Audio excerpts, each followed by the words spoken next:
윗집에 유치원생이 살았어요. 맨날 애를 잡는 소리가 들리는 거예요. 막 애가 울고 내쫓는 소리가 나는 거예요. 그 집에 인터폰을 했어요. 또 한 번 애 잡는 소리가 들리면 아동학대로 내가 신고하겠다. 집에 올라왔는데 윗집 할머니가 내려와 계신 거예요. 저 어떻게 알았지?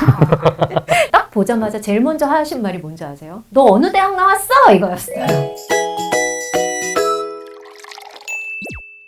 우리 아이 경제교육에서 학부모들을 위한 강연이 있었어요. 제가 얘기를 너무 더 듣고 싶어가지고 모셨거든요. 직접 좀 자기소개를 들어보겠습니다, 교수님. 안녕하세요. 저는 서울교대 유아특수교육과 그리고 에듀테크 전공, 인공지능 인문융합 전공 소속으로 있는 권정민이라고 합니다. 네, 에듀테크는 어떤 거를 연구하는 분야인가요? 서울교대 석사학위 과정에 있는 전공이고요. 100% 온라인으로만 수업을 듣고 석사학위를 받을 수 있는 전공이고, 그래서 해외에서 지원하시는 분들도 많이 계십니다. 어떤 걸 보통 배우게 될까요? 테크놀로지와 사회라는 수업을 하고 있는데 100% 토론 수업으로 하고요. 수업을 시작할 때보다 끝날 때 더 많은 질문을 안고 나갑니다.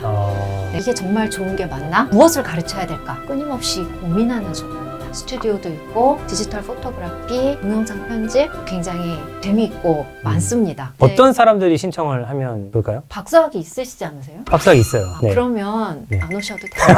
어떻게 교육이 바뀔 거라고 교수님은 생각하시나요? 솔직히 말씀드리면 우리나라 교육이 바뀔 거라고 생각하진 않습니다.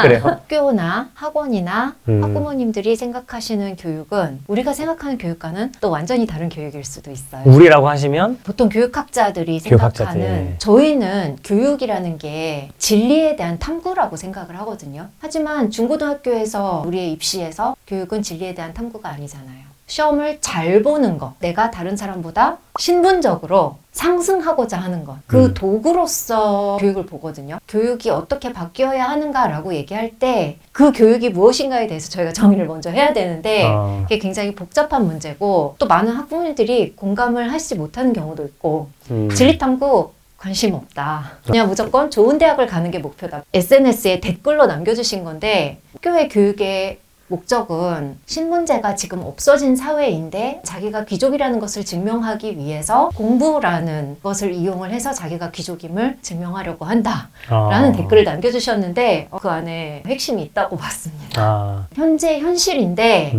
그것은 바뀌어야 한다고 저는 생각은 합니다. 진리탐구의 방법이 바뀌는 것이 아니라 남보다 우위에 있어야 되고, 그러고 싶은 이유는 편안하게 살 수 있으니까, 자녀의 행복을 위해서. 제가 그걸 공감을 못하는 건 아니거든요. 바뀌어야 한다는 것은 그 부분이 아닐까? 라는 생각을 해봅니다. 한 10년 전부터 윗집에 유치원생이 살았어요. 맨날 애를 잡는 소리가 들리는 거예요. 막 애가 울고 내쫓는 소리가 나는 거예요. 그 집에 인터폰을 했어요. 또 한 번 애 잡는 소리가 들리면 아동학대로 내가 신고하겠다. 집에 올라왔는데 윗집 할머니가 내려와 계신 거예요. 저 어떻게 알았지? 딱 보자마자 제일 먼저 하신 말이 뭔지 아세요? 너 어느 대학 나왔어? 이거였어요. 우리 사회의 단면을 보여준다. 내가 무슨 대학 나왔는지는 이 상황에서 아무 상관이 없는 질문인데 강자라는 거를 보이고 싶어서 그 질문을 하신 것 같고, 이대 나왔는데요? 그랬더니 그 할머니가 어머 우리 딸도 이대 나왔는데 요즘은 대학 가려면은 어렸을 때부터 이렇게 애를 잡아야 된다고. 그러면서 저한테 한참 설교를 하고 가셨어요. 어렸을 때부터 애를 잡으면 공부를 잘할 것이다라는 강한 믿음이 어디서 나오는지 저는 잘 모르겠어요. 왜 사람들이 그렇게 생각을 하는지는 모르겠어요. 그런데 유치원 때 유아들한테 학습지 많이 시키거든요. 한글은 필요하다고 봐요. 그 이상은 애를 망치는 길입니다. 왜냐하면 약을 먹을 때 모든 약이 다 부작용이 있단 말이에요. 이 약의 베네핏과 리스크를 재봐요. 그래서 리스크보다 베네핏이 훨씬 크다. 그러면 그 약을 이제 투약을 한단 말이에요. 교육도 마찬가지라고 봐요.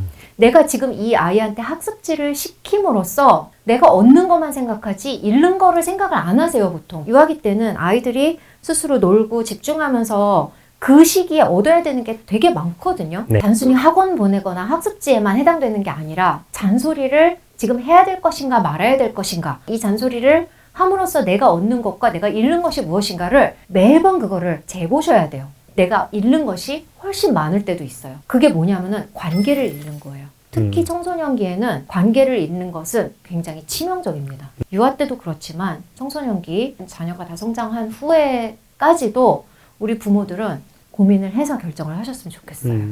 사실 외국 사례 소개하시면서 외국의 트렌드랑 우리나라의 트렌드, 그러니까 온도차가 굉장히 좀 많이 난다 이런 말씀 하신 적이 있어요. 엔비디아 GTC를 다녀왔어요. AI의 미래 비전을 볼 수 있을까 해서 기대를 가지고 갔는데 거기에 온 오픈 AI의 부사장, 여러 빅테크 회사의 부사장급들, 엔비디아 내의 그 부사장급들이 다 나와서 이제 발표를 하는 것을 들었는데 다 나이가 너무 젊은 거예요. 근데 그 사람들이 현재 이 세계의 리더가 된 것이잖아요. 그렇죠. 어떠한 과정을 거쳐서 지금 저 자리에 있게 되고 수행할 수 있게 되었는가, 그거를 이제 역으로 추적을 해보는 그러한 상상을 해요. 들으면서 대학에 들어가기 전부터 그 분야에 대한 열정이 분명히 있었을 거거든요. 그 자신의 열정을 계속해서 키워서 그것을 대학 때 충분히 훈련을 받아서 대학을 졸업하자마자 바로 꽃을 피우는 것이란 말이죠. 근데 우리나라 같은 경우는 중고등학교에서 그런 열정이 있으면 안 돼요.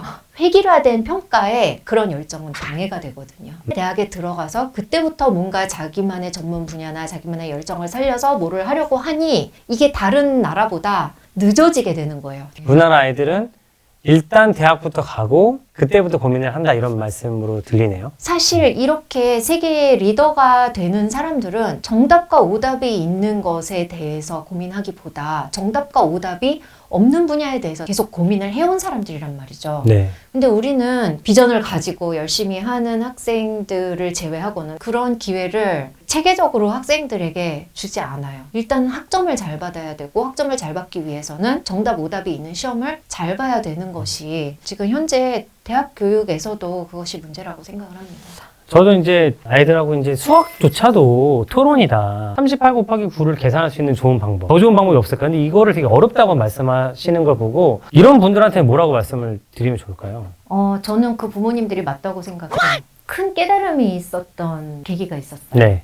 신학 때에 챗GPT 강의를 하러 간 적이 있어요. 신학자분들과 대화를 하는데 대회에 가서 우리가 설교 듣는 것도 굉장히 주입식이에요. 그래서 저는 그게 최고인 줄 알았어요. 그리고 그 방법밖에 없는 줄 알았어요. 그런데 신앙교육도 구성주의식으로 할 수 있다는 거예요. 구성주의는 정답이 없잖아요. 네. 기독교는 정답이 있단 말이에요. 근데 구성주의는 정답이 없고 자기가 스스로 생각하고 깨닫고 경험하고 그런 방식의 교육이 허용된다는 것도 몰랐고 이러한 철학이 정말로 적용 가능한가? 또 몰랐어요. 제가 교육학자임에도 불구하고 그럼 나도 한번 해볼까? 했는데 전 할 수가 없는 거예요. 저는 백그라운드 지식이 그냥 주워 들은 것만 있지 제가 이걸 제대로 공부한 게 아니잖아요. 구성주의적으로 가르치려면은 나의 역량이 엄청나게 뛰어나야 되는데 저는 그 역량이 없더라고요. 만약에 수능시험에 이런 과목이 있다. 대치동 학원에 바로 보낼 것 같아요. 거기 선생님들의 말이 그냥 신의 말일 것 같아요. 거기서 그냥 하라는 대로 해. 네. 난 아무것도 모르니까.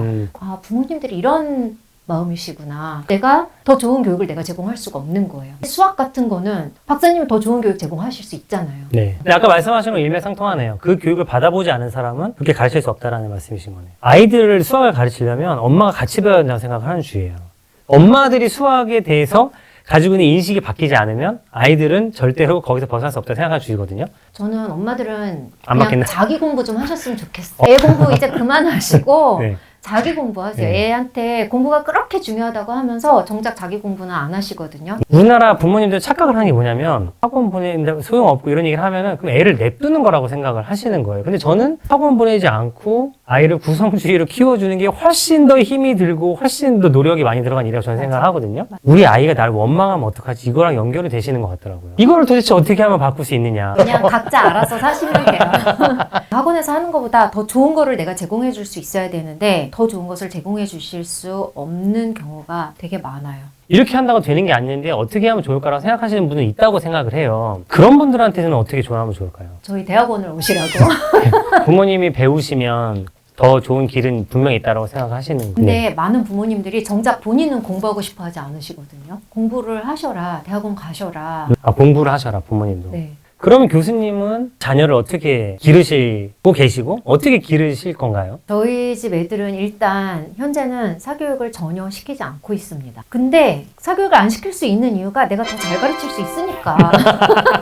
나 사교육 안 시켜 이게 자랑이 아니에요. 그리고 이게 다른 사람들한테 되게 훌륭한 비전을 주지는 못한다고 생각을 해요. 네, 제가 사교육을 안 시키는 이유는 돈이 없어서 여유롭지가 않으니까 그 노동을 내가 하지 뭐.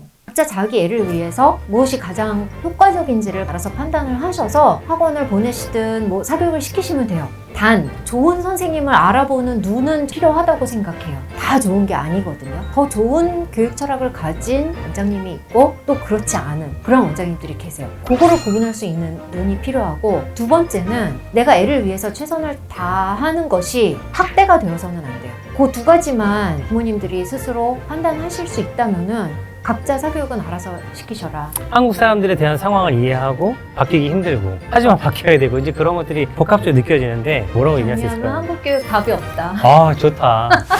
앞으로도 제가 많은 분야에서 뵐 수 있을 것 같아서 기대하고요. 파이팅 하시기 바랍니다. 네, 감사합니다.